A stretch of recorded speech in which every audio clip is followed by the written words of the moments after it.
Abandonment to Divine Providence. By Father Jean-Pierre de Caussade, S.J.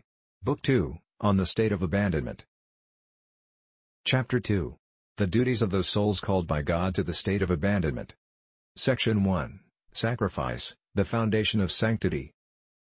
The first great duty of souls called by God to this state is the absolute and entire surrender of themselves to Him. Sacrifice et sacrificium, et spirate in domino. That is to say that the great and solid foundation of the spiritual life is the sacrifice of oneself to God, subjecting oneself to His good pleasure in all things, both interior and exterior, and becoming so completely forgetful of self thereafter, as to regard oneself as a chattel, sold and delivered, to which one no longer has any right. In this way the good pleasure of God forms one's whole felicity, and His happiness, glory and existence one's sole good. This foundation laid, the soul has nothing else to do but to rejoice that God is God, and to abandon itself so entirely to His good pleasure that it feels an equal satisfaction in whatever it does, nor ever reflects on the uses to which it is applied by the arrangements of this good pleasure. To abandon oneself, therefore, is the principal duty to be fulfilled, involving, as it does, the faithful discharge of all the obligations of one's state. The perfection with which these duties are accomplished will be the measure of the sanctity of each individual soul. A saintly soul is a soul freely submissive, with the help of grace, to the divine will.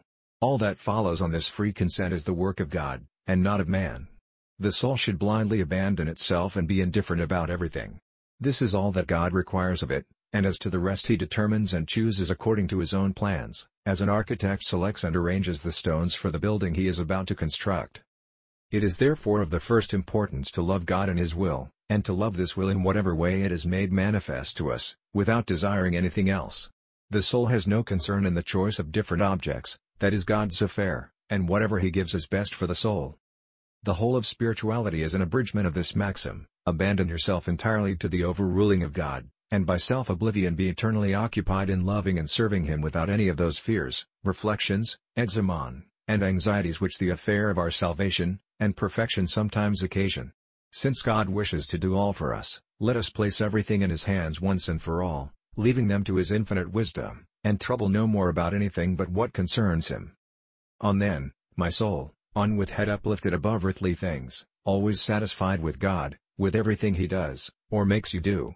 Take good care not to imprudently entertain a crowd of anxious reflections which, like so many trackless ways, carry our footsteps far and wide until we are hopelessly astray.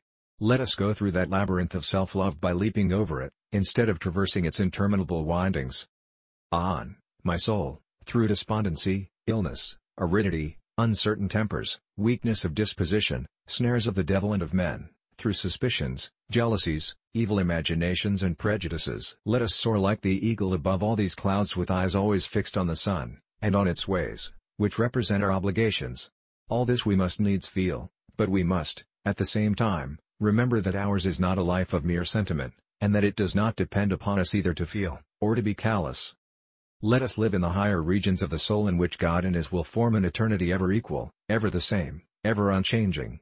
In this dwelling entirely spiritual, wherein the uncreated, immeasurable and ineffable holds the soul at an infinite distance, from all that is specific in shadows and created atoms, it remains calm, even when the senses are tossed about by tempests. It has become independent of the senses, their troubles and agitations and innumerable vicissitudes no more affect it, than the clouds that obscure the sky for a moment and then fade away, affect the sun. We know that all passes away like clouds blown along by the wind, and nothing is consecutive nor ordered, but everything is in a state of perpetual change. In the state of faith, as in that of glory, God and His will is the eternal object that captivates the heart, and will one day form its true happiness, and this glorious state of the soul will influence the material part, which at present is the prey of monsters and savage beasts.